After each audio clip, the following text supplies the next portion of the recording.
Okay. Hello, folks. Thank you so much for joining us this lunchtime. First of all, I would ask that everybody mutes themselves, please, because there's quite a few people on this call. And if people start jumping in, it's going to be a little bit overblown with people chatting. So if you wouldn't mind muting, that would be absolutely fantastic. We'll have plenty of opportunity at the end to ask questions, and we can unmute you. So thank you very much for joining us on this Lunch and Learn. We're about, I think this is the third or fourth one we've done now. I do have this one recorded. So if you have to jump out, then we will be able to send you the recording afterwards. But so nice that you can be here in person. So there's myself here and my business. So I'm Heather Bayer, the CEO of Cottage Link Rental Management. And I'm here with my business partner, that's Craig White. He's the one with the tie. Yeah, Craig's got dressed up for today. Any chance I can. That's amazing. Somebody said to me, I've never seen you in a skirt. And I said, I have been in Canada for 20 years and I have not worn a skirt in 20 years. So not that it would make much difference on a Zoom call, having said that. So, and we also have, that aside, we also have with us somebody who shares my name. So clearly this is Mike Bayer. He's my son. Mike is a Mississauga firefighter of, how long have you been a Mississauga firefighter, Mike? It'll be 15 years this spring. 15 years. I've always been very proud of saying that my son's a firefighter and my daughter-in-law is a paramedic.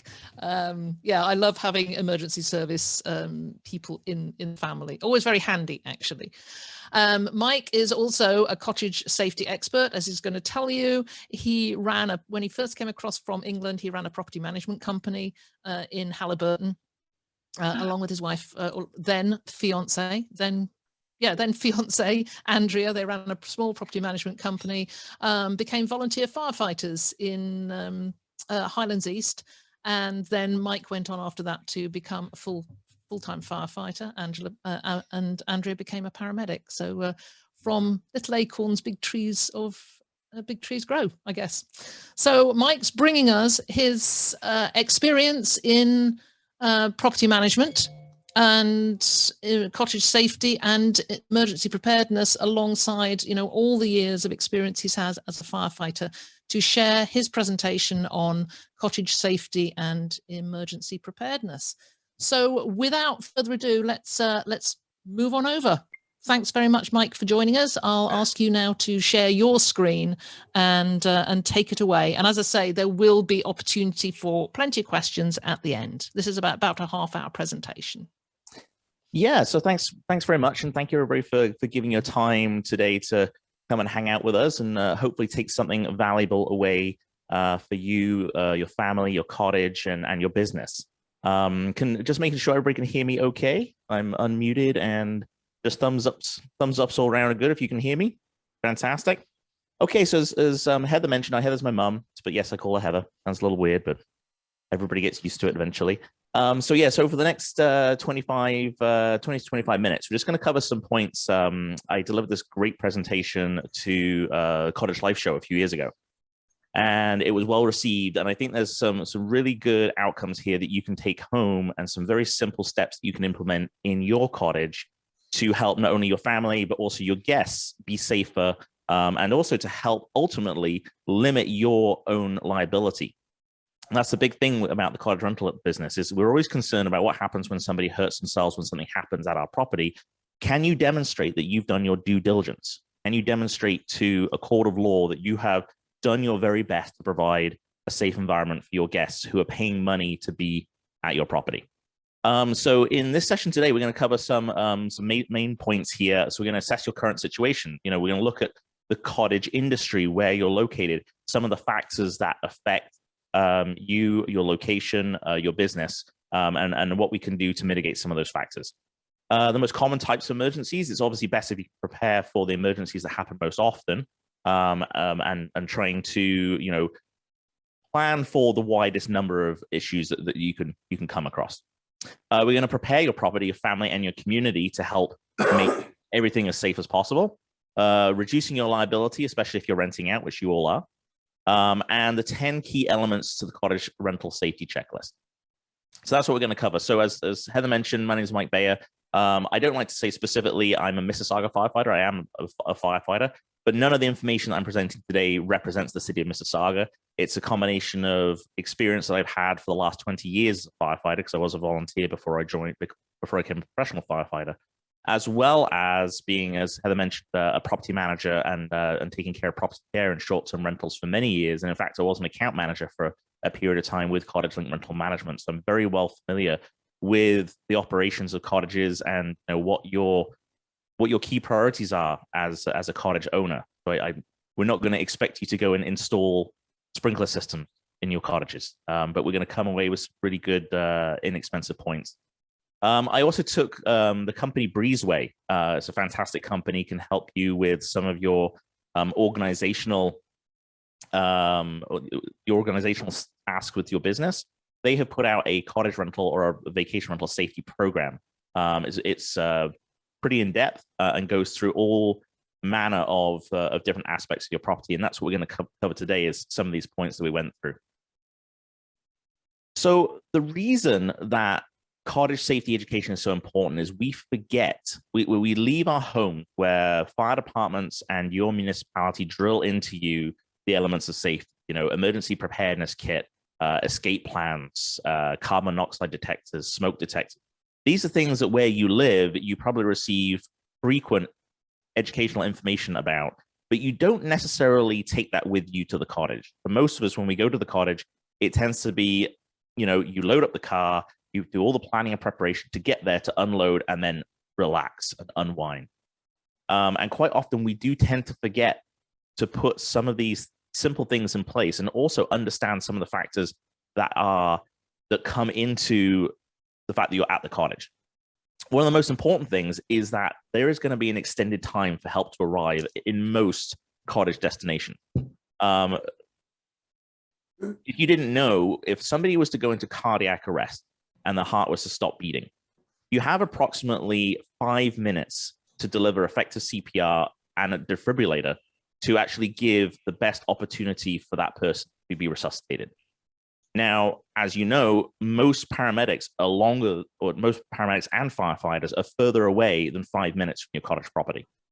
And that doesn't even take into account any bad weather conditions, winter, anything like that. So these are some of the things you have to consider, is that you need to be able to start taking care of yourselves, or have some of the things in place that will allow you to bridge that gap before emergency help arrives. Some of the things we get into in cottage emergencies quite often are we have cottage property fires, and that tends to be because we tend to be a lot more relaxed at the cottage. Cottages tend to be of older construction, this is big generalizations here. Some of the electrical systems have been handyman worked on. So not necessarily everything is up to code. And we just tend to, again, be very lax on some of the things we look at the cottage. It's like, oh, we'll deal with it next year, or we'll deal with it in spring. And all these factors can contribute towards more frequent and more catastrophic emergencies. Water emergencies, very, very common. Boating incidents, swimming off the dock. One that's really come into play in the last couple of years has been electrocution at the dock. Yeah. So if you have electrical supply down at the water, you need to make sure that all of that electrical supply is properly grounded, and the current is not leaking into the water. Electrocution emergencies are happening within 10 feet of the dock, where somebody's jumped in and they've actually become electrocuted in the water. Quite frightening. Some of the more common things we look at is power outages. Every single year, we seem to be having weather events seem to be stronger and stronger each year, along with storm damage, trees down.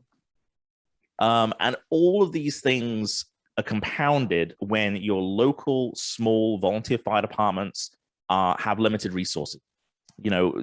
In the city of Mississauga, I think our annual operating budget is over $100 million just for the fire department. Now, that's obviously representative of a very large population paying a lot of property taxes, but out in rural Ontario, there is not that budget. It tends to be a used or second-hand fire vehicle. The firefighters who are there are mostly there on a volunteer basis, and probably, most of them aren't even getting paid an hourly wage. So all these factors come into play into the quality of the emergency response, and also the resources you're going to have available.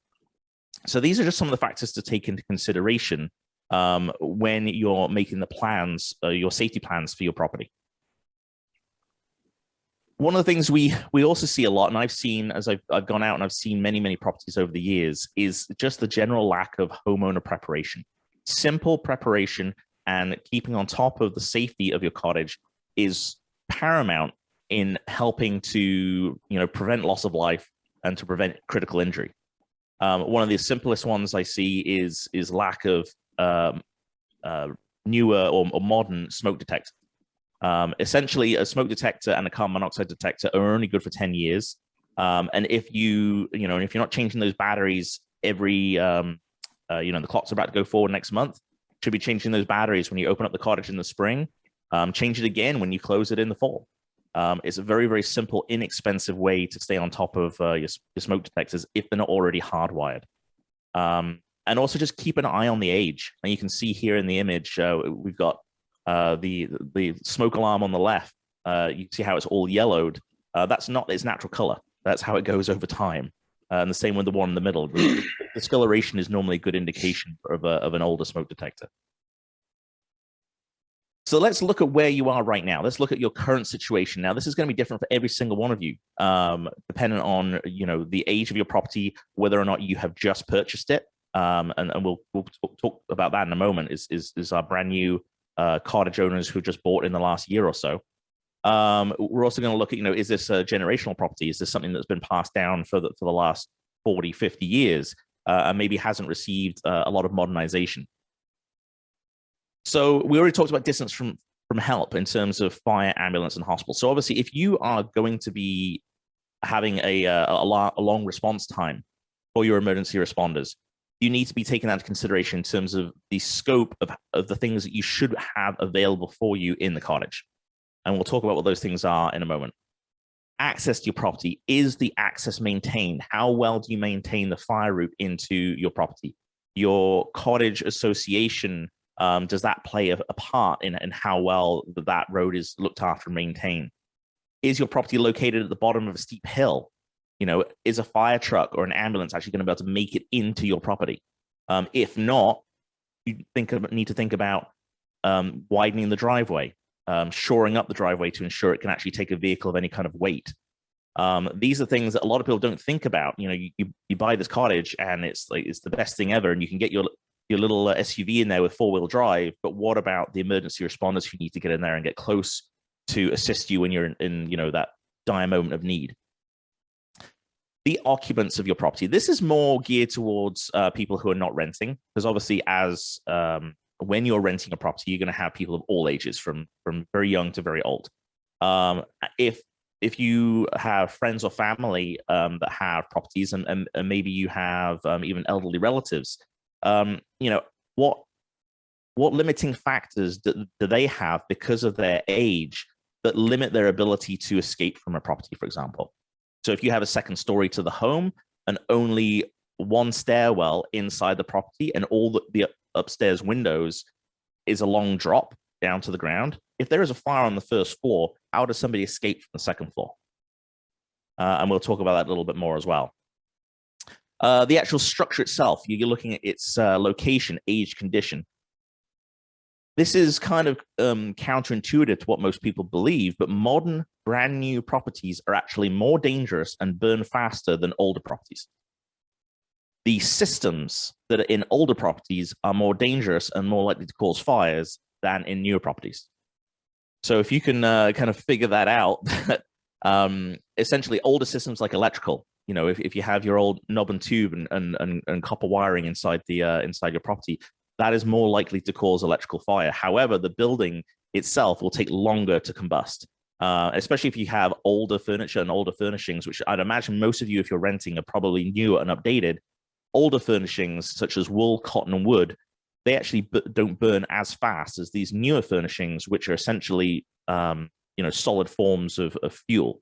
I mean, they are they're all synthetics, plastics.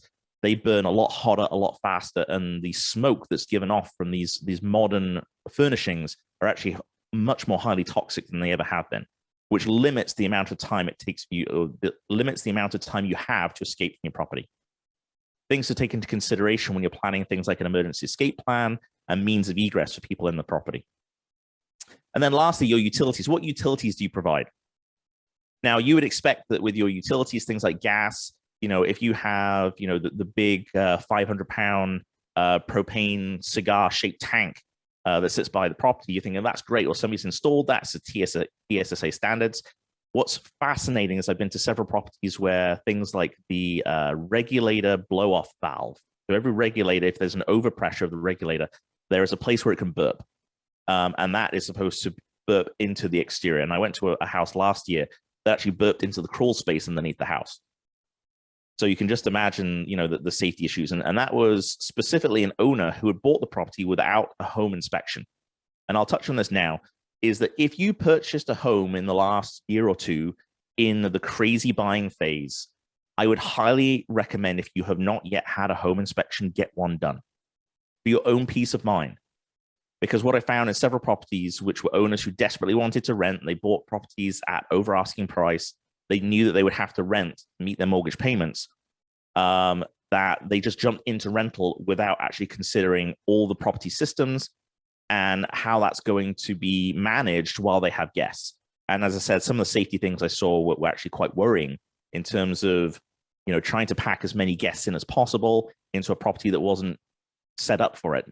Means there weren't enough means of egress and things like this about the gas. So take a look at utilities, make sure that they're inspected regularly, make sure your electrical has some kind of electrical inspection certificate, make sure your gas lines have been inspected. And if you have oil, then obviously make sure that your oil tank is inspected as per its schedule.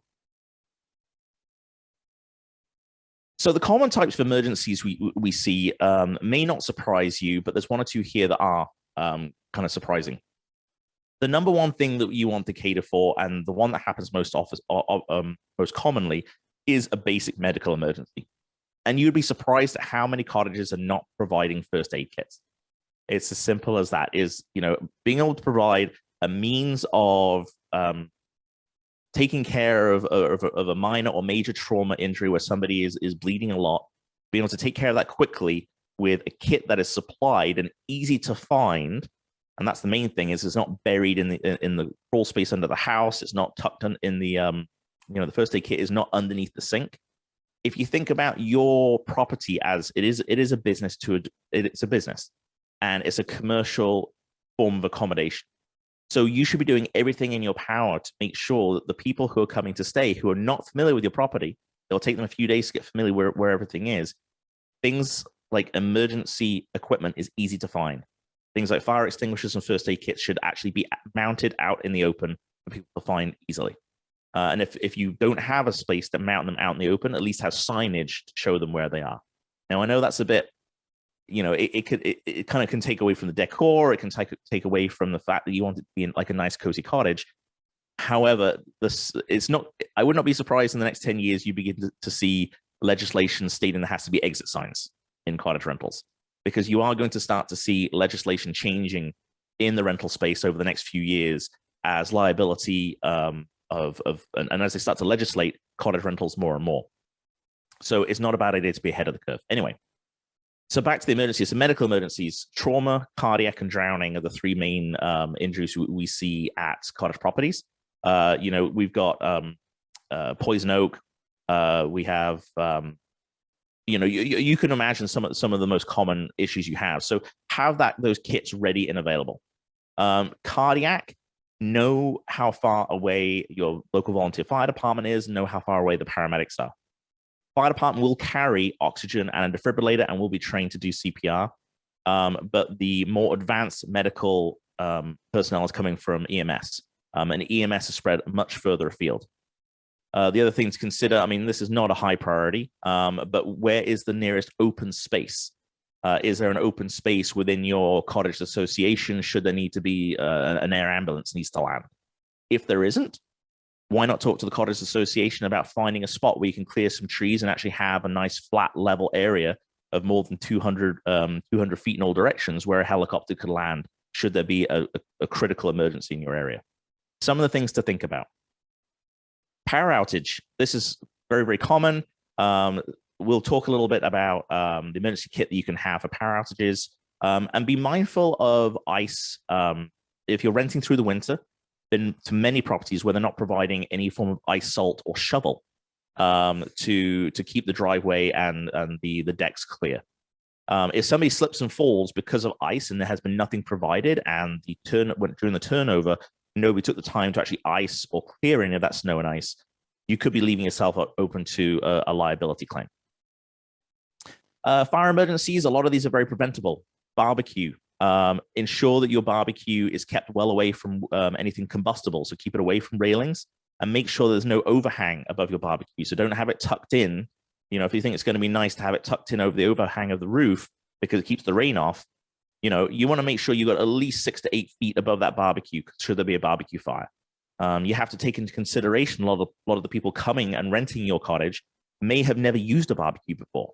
They may live in condo buildings in major urban centers, and they're coming out and they want to have a barbecue, but they're not aware of some of the risks of cooking a whole chicken or chicken with the skin on, you know, and if the barbecue is not freshly cleaned and there's you haven't got rid of all the oils in the bottom, barbecue fires are very, very easy. And the very first thing that people do for a barbecue fire is to leave the lid open. For whatever reason, people don't like to close the lid. They don't seem to understand that if you close the lid, that's actually going to quell the fire from limiting the oxygen. But a lot of people just leave the lid wide open. So make sure your barbecue is not located underneath an overhang. Chimneys, if you have a wood stove and you allow your guests to use your wood stove or fireplace, ensure it's clean and wet inspected regularly. Make sure that you are having that cleaned every single season. People will burn everything in a wood stove, and it doesn't matter what instructions you leave. They will find extra wood more often than not. So it's your responsibility to keep up, to make sure that chimney's kept clean. And then fire pits, last of all. If you provide a fire pit at the property, ensure that you're providing the means to extinguish a fire. Make sure you have a rake. So, you know, should there be any kind of, if they make the fire too big and it starts to get out of control, at least they can rake the fire down. Fire bucket seems super simple, but just make sure that there is a bucket dedicated hanging on a post, says fire bucket, and a hose, if possible, that can reach to the fire pit.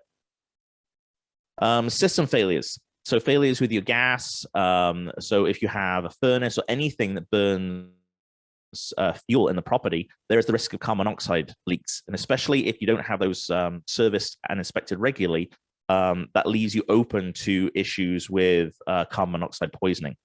On that note, it is law to have a carbon monoxide detector on outside every sleeping quarter, outside every bedroom. So if you have bedrooms grouped together, you just need the one outside. And also one on every level of your home. So if you do have, and that's irrelevant of whether or not you have a fuel burning appliance or not, you need to have that by law. And then lastly, electrocution is, you know, make sure that if you have an older property and you haven't had the electrical inspected, ensure that any GFIs that you have are correctly grounded and they work.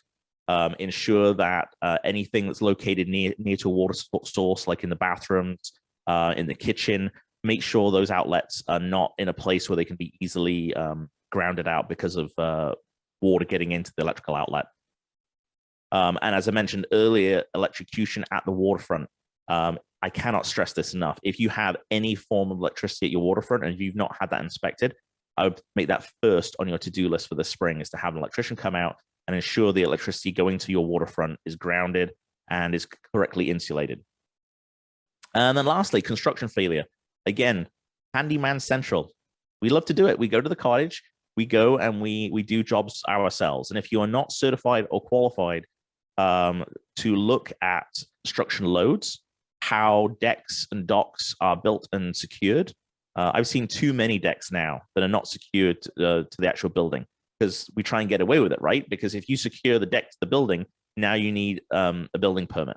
If it's not secured to the building, you think you can get away with it. However, if the structure is not built to not allow any kind of sway or lateral movement, it's very easy for those decks to collapse. The other thing is to ensure that your decks and docks are actually built to handle the weight and load of all the guests that you're allowing to come to your property. So how do we prepare ourselves? How do we prepare the property, your family, your community? How do you prepare your guests? And the main thing is you plan and then you practice that plan. So you can start off by, if you haven't had a home inspection recently, get one. Things change in a home over time.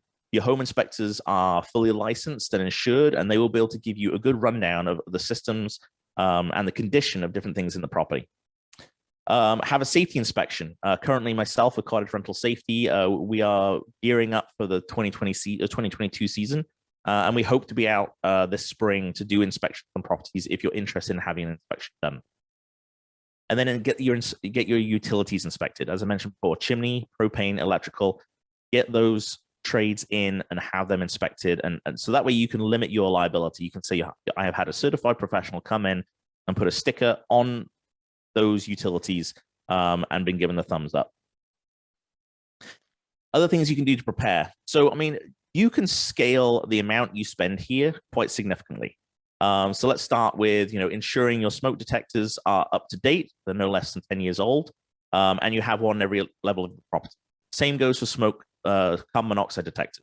There's nothing wrong with getting combination smoke and carbon monoxide or the Nest systems. Those are great because you as an absentee owner, you can be notified via text when any of these systems go off if you have Wi-Fi in the home.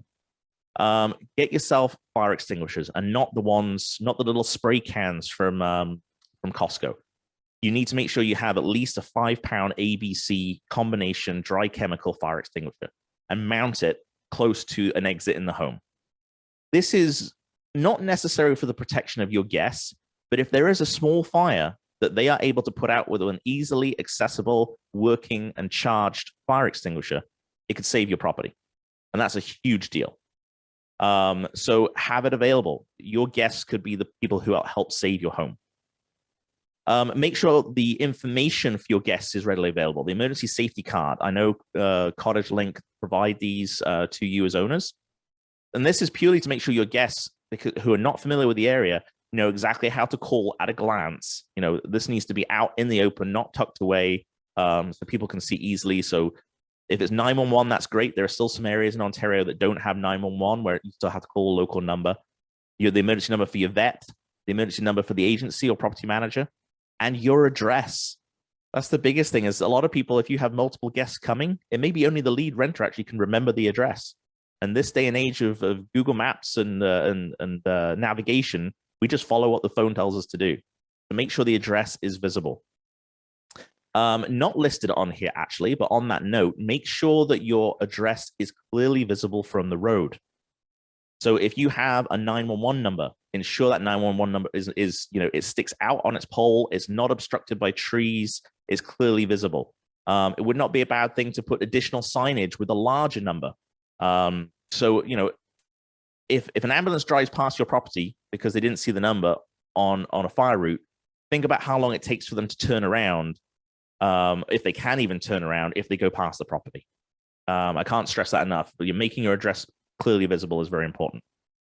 Defibrillators, it's a big expense. I think it would be amazing if cottage owners did provide them, but I think that's more of connecting with your cottage association and having a defibrillator located close by. So if you have a community center, if you have some kind of community structure, somewhere where you can have one placed. Have a current up-to-date first aid kit with an inventory.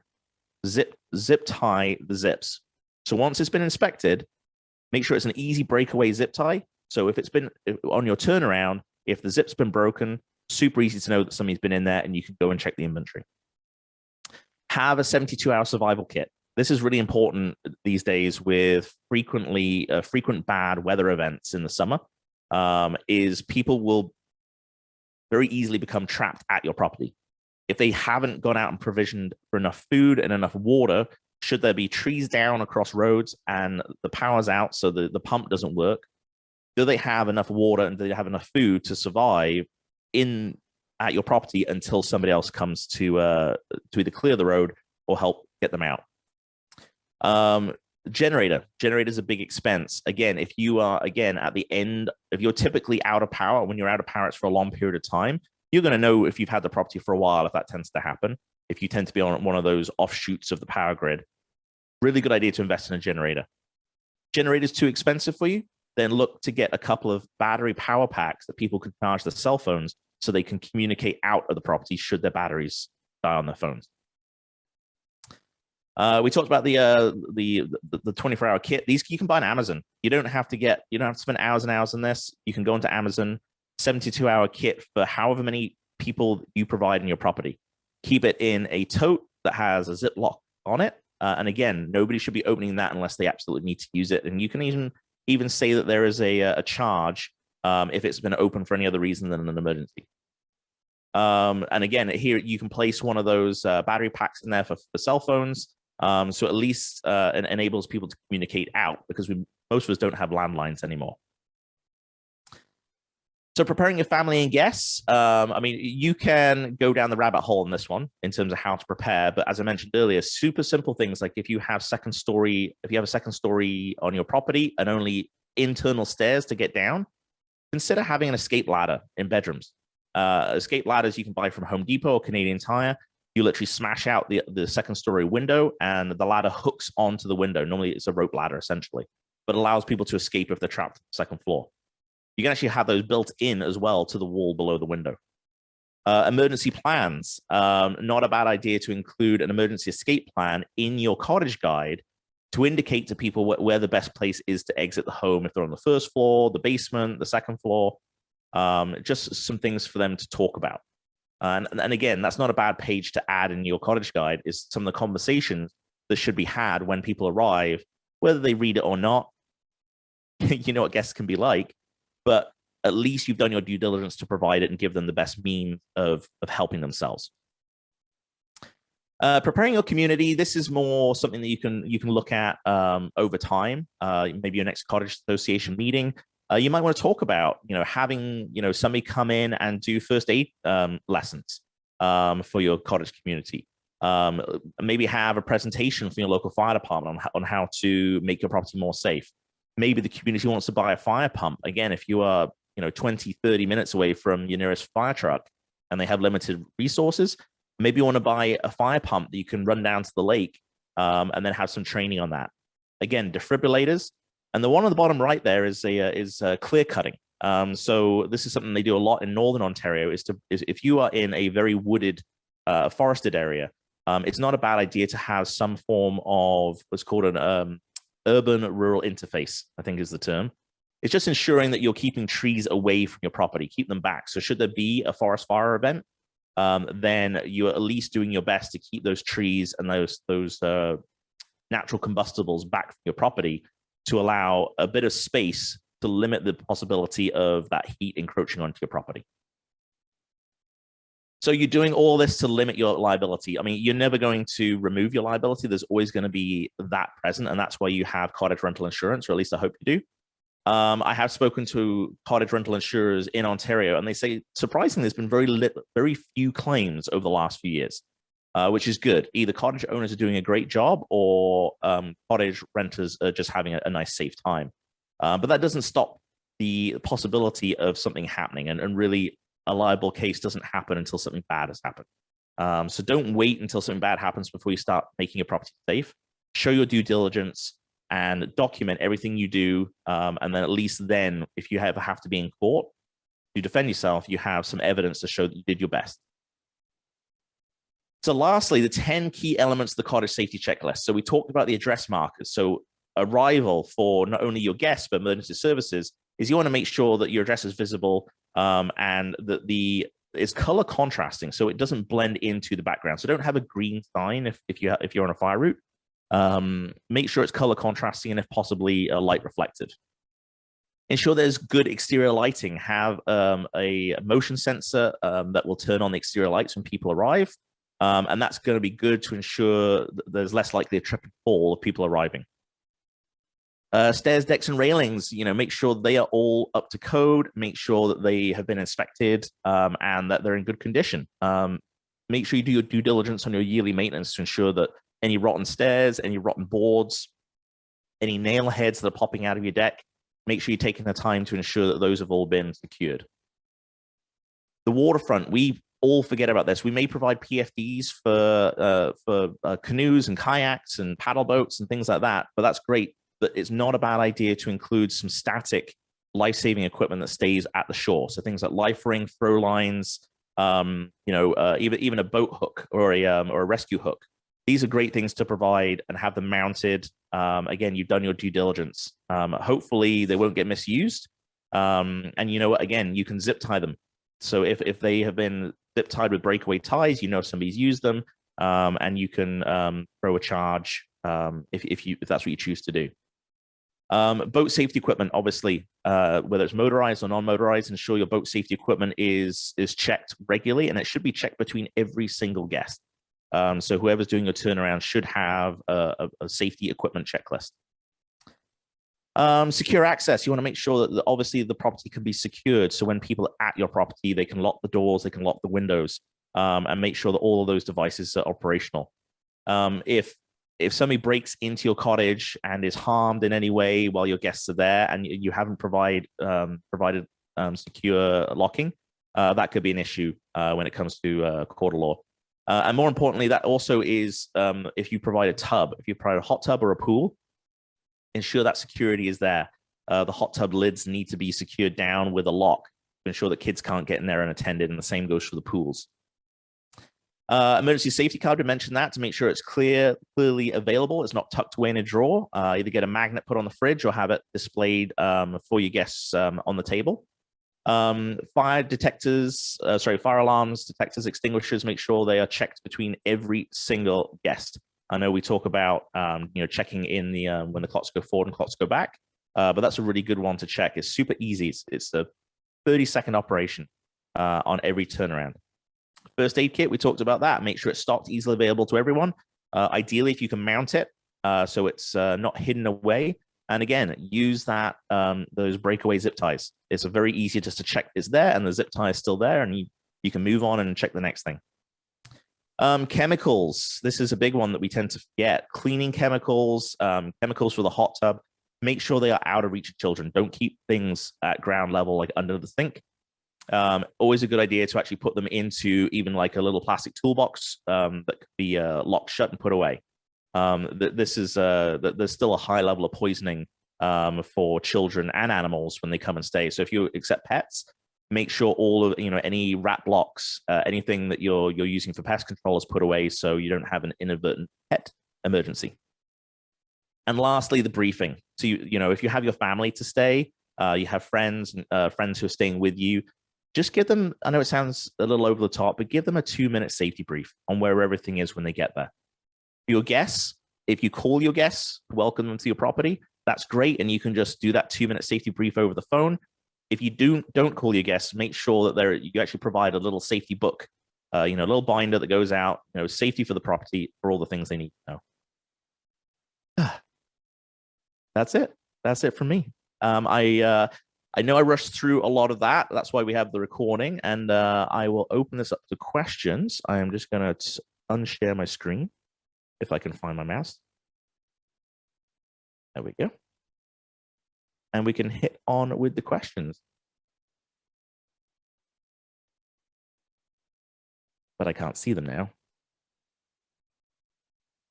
So Heather or Craig, if you can, if you want to jump in now with anything. Helps if I unmute.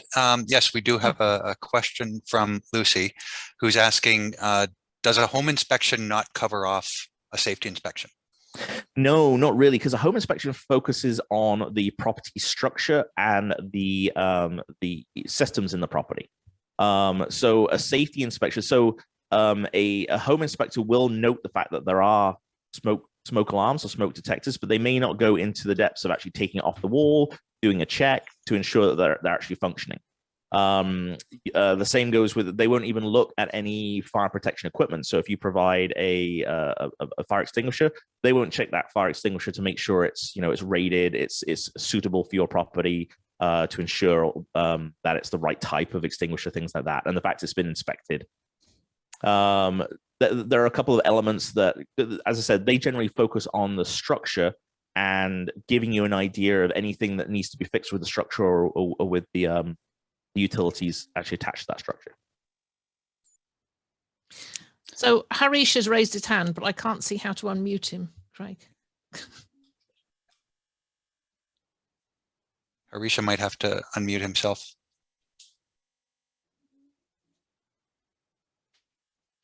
While we're figuring that out, Bill's asking about what's the rough cost of a defibrillator? Defibrillators now come down a lot in price. If you go onto Amazon, I think you can pick them up for as little as like $200 or $300. It used to be they were upwards of you know, 1,000, 1,500. Defibrillators are shockingly easy to use now because AED stands for automated electrical. I have to look at my wife for a second. Automated. What does AED stand for? That's it. Automated external defibrillator. Sorry. I was having a brain fart for a second. So yeah, so when you turn one of those AEDs on, it actually speaks to you and gives you the instruction. When you open up the case, inside the case, there'll be pictures of how to apply the defibrillator pads and what to do. It's never a bad idea if you're purchasing a defibrillator. Again, if let's say you're going to purchase it as a community, have somebody come in and provide a training session for the people of that community. Because defibrillation is great in the fact that it delivers electrical shock to the heart to basically bump start your heart, but that needs to come in combination with CPR and oxygen as soon as you can get that for emergency responders. Yeah, I think Bill raises a really good point. Is his cottage is you know, a 20-minute boat ride off out of the marina. So I mean, that's yet another level of challenge that you were speaking to earlier, Mike, is the distance from first responders and some of the logistical challenges. So yeah, for a water access cottage, this becomes even more critical in, you know, and saving a life. Especially water access. I mean, if you're on an island, and as I said, like one of the things I've discussed recently with people is if you can partner together with a few property owners to clear a spot of land where a helicopter could land, that is literally, I mean, it's still a long response time. You're still into 30-minute response time for an air ambulance. But at least if you can continue CPR until that help arrives, then, you know, at least you have a better chance, is all I can say. I mean, it all comes down to improving the chances you have of getting yourself to an emergency room. I actually have a question myself, Mike. You had mentioned a couple of things that you're securing with zip ties, and I understand the philosophy of doing that. So if you arrive and you see the zip ties been removed, then you know it's time to check things. But I'm just thinking like a defibrillator or something. If it's tied with a zip tie and I need it, and I've got my bare hands. So you got to be careful. You're making sure you purchase breakaway zip ties. So breakaway zip ties are much thinner gauge. They tend on the ones that we have them on the fire department, and all of our toolboxes, for example, are zip tied. They're inspected once a week. They're zip tied, and if at any time that zip tie is broken, then we do a full inventory of the equipment. You can buy them from Amazon. I'll see if I can quickly pull that up while we're talking, and just put the link for those. But they're super handy to have it's for everything actually at the cottage. Like if you have a linen cupboard. And you want to just, you want to give people access to the linens, but you don't want to have to go in there and inventory the linens every single time. If nobody's used it, then just put a zip tie on the door, easy breakaway zip ties. Really good to know the difference in the types. Yeah, they're different types. So we normally use, when we think of zip ties, we think of the ones that once they're on, you've got to take, something fairly hefty to get them off. Exactly. These are just ideal for just letting you know if somebody's been in there. I just wanted to add something actually, Mike, you were talking, because I think this is really important, talking about address markers. And I've been saying this to owners for quite some time, to make sure that you have your address down on the dock somewhere. whether it's on something that's on a tree. You know, you could get something made in metal with the address on it that's on a tree, because as you said, Mike, there's so many accidents happen down on the shoreline. And can you imagine when the whole family's down there and everybody's going, oh my God, this is happening, we're having a panic, and let's call an ambulance. Where are we? Yeah, I forget about what's the address? We've talked about them before, and that's a really good one, especially for these cottages where it's, you know, you're a 5-minute walk down to the waterfront. Mm-hmm. So no, that's a really good one. Yes, and I forgot about that. That's great, and you can do that. You can just have an additional cottage sign made, you know, that goes down by the dock with the address. Yeah, so simple, so simple, and it can change lives.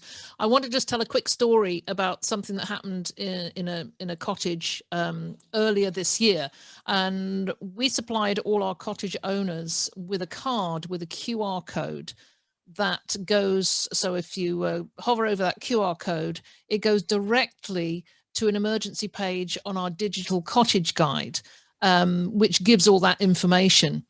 And there was an emergency at a cottage where a guest had a heart attack, and we had the feedback from the guests saying that it was an amazing facility, that this QR code was there, and somebody got a phone out. So where are we? What do we do now? Who do we call? And they just phone over the QR code, and that information came immediately onto the phone. That was great. We spent so many hours, so many man hours putting all those QR codes onto, separate QR codes onto every single property card, and it was lovely to find out that it actually worked, and may have even saved a life. In the comments, I put in the link to it's 105. They're actually called tamper-proof seals. That's a better term. It's tamper-proof seal instead of zip tie. So the tamper-proof seals, the ones I put the link to, that you can actually write on a date as well. So you can actually say, okay, so this was last inspected on whatever date that you put the seal on. So that's good with things like first aid kits, because first aid kits have perishables. There are things in first aid kits that should be replaced each year. And some of those kits you can get from Costco are fantastic. They really are fully loaded. And try and go for the $100 kit. Don't go for the $10 kit. Go for the one that actually has enough supplies for people to last themselves for a period of time.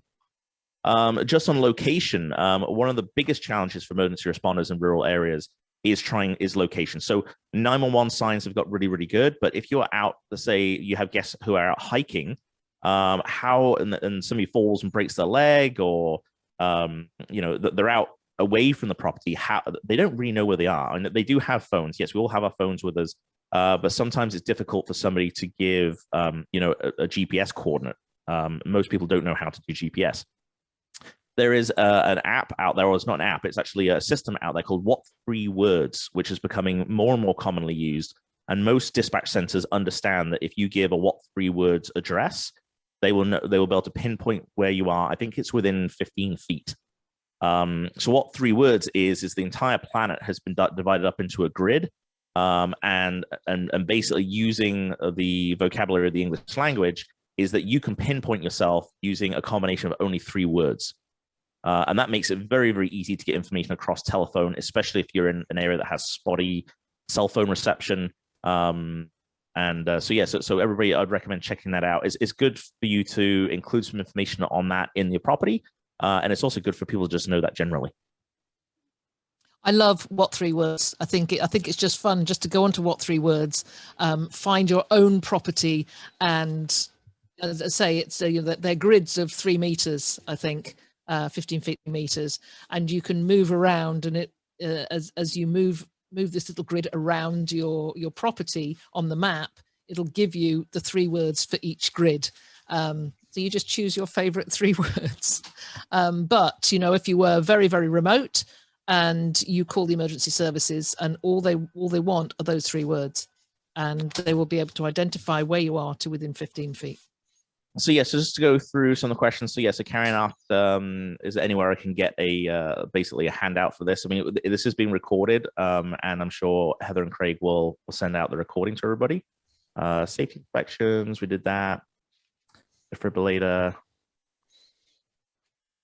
I think it's just a Kareen's question, and I wasn't quite sure. Is there regulations on dock safeties, minimum size, for example? So I'm not sure if you're perhaps thinking about life jackets, Kareen. No, Perhaps no, you I can was just not, I'm sorry, no, I was just much more thinking about size for docks, like if there's minimum size for a dock or something, or the way it's supposed to be attached to the shore or anything like that, because Alright. we're probably gonna have to replace ours, but just to know if there's any requirements that, well, it has to be a minimum of this and attached that way or something. I was just curious.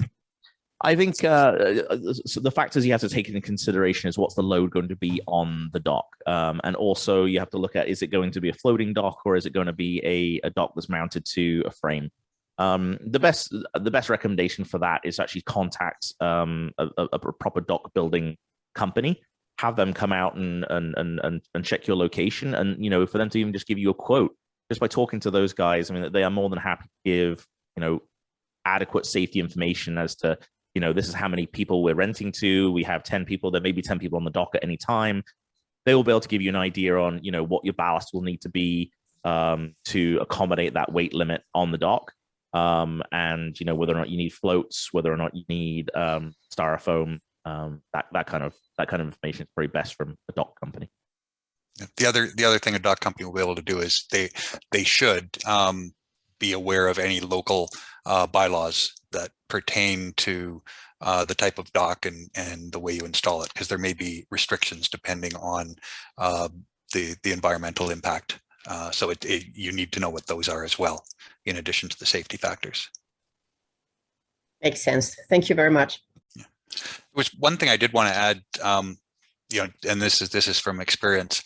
Especially if you're a new cottage owner, when the power goes out at the cottage, it is dark. And if you've lived in the city for a while, you really don't understand what dark is. Dark is when the power goes out and you cannot see anything at all. Literally cannot see your hand in front of your face.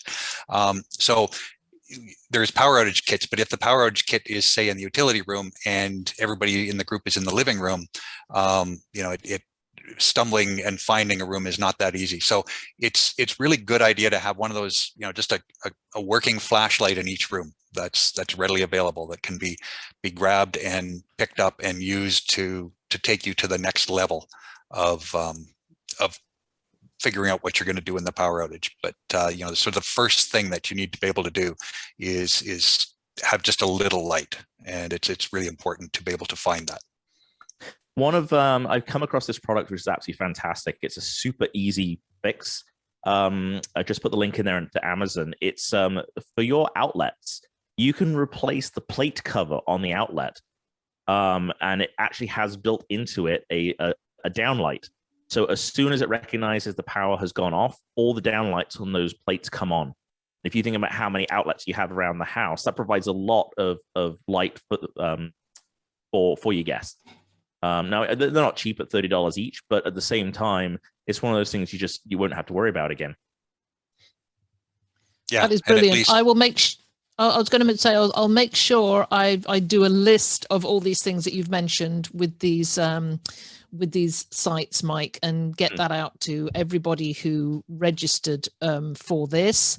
For those of you who've come into this, perhaps from the Cottage Rental Owners of Ontario Facebook group, who I don't have your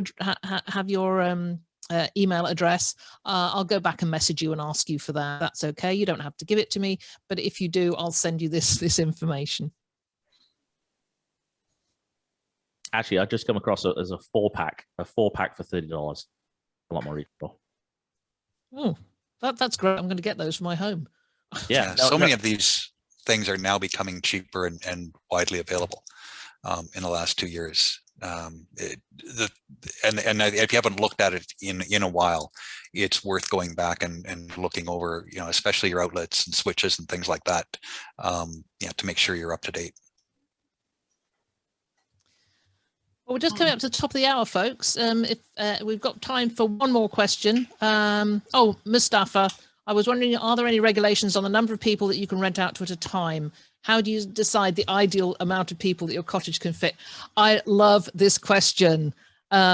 Fit as few people as you possibly can. It always disturbs me when I see a 3-bedroom cottage that sleeps 16. You know, a 3-bedroom cottage sleeps 6 people, 8 to the max if there's perhaps a sofa bed. Quite honestly, you can still get a really good rental rate for your property without squeezing lots of people in. In general, it's too, and some of the townships are looking at limiting 2 persons per bedroom, and then perhaps an extra 2. But yeah, there's no real regulations as such, but you know, just err on the side of common sense, and you know, keep the numbers to the minimum. It helps. Yeah. Lucy just said number of people also driven by a septic system. Yes, absolutely. But I do know cottage owners who have might have 3 bedrooms and have 20 of their own family come. Even with limitations on a septic system. So it just seems reasonable just to limit the numbers that you have in. It's not necessary to pack them in. You'll still get the demand is still going to be there for some considerable time. I think one of the things to look at is that for every single person that you add to the property, you're increasing your risk. Every single human being who comes into is a drain on the utilities. As I say, whether it be the septic system, the plumbing system, as well as the actual property itself. You know, is the property designed, you know, again, a 3-bedroom property and you put 16 people in it. If you have all 16 people in the kitchen at the same time, you know, was the floor designed to carry that many people? If it's an older property, you know, some of the load restrictions may be a little bit lighter. Some of the hardware that was used to connect the floor joists may not be, you know, designed for that weight limit. So these are some of the kinds of things you have to consider. Decks, especially. Decks are the absolute most dangerous thing on properties. If you have a deck that's above, you know, 6 or 8 feet that needs a railing, you know, most of these decks have not been engineered. You know, it's Joe from down the street who knows how to build decks. Yes, he may have a lot of experience building them, but has he built one specifically for a 3-bedroom property to take 16 people? You factor in 200 pounds per person for 16, you got a lot of poundage. So try not to pack everybody in. Okay, if that's it, we're just coming up to the top of the hour, and I think that was fantastic, Mike. Thank you so much for joining us. I think the information you gave is invaluable. As mentioned, we will be we have recorded this, and I'll do a little bit of top and tailing because there was some chat at the beginning after we started the recording. But I will get that out to anybody who wants it over the next couple of days. Do you want to add anything, Craig? I'll just put my email address in there. If you want to contact me at Mike at Cottage Rental Safety, I'll be happy to answer any questions you have. And if you're interested in setting up a rental inspection, we can talk about how to do that as well.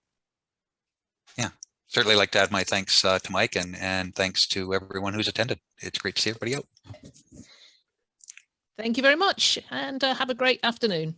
Thanks, everyone.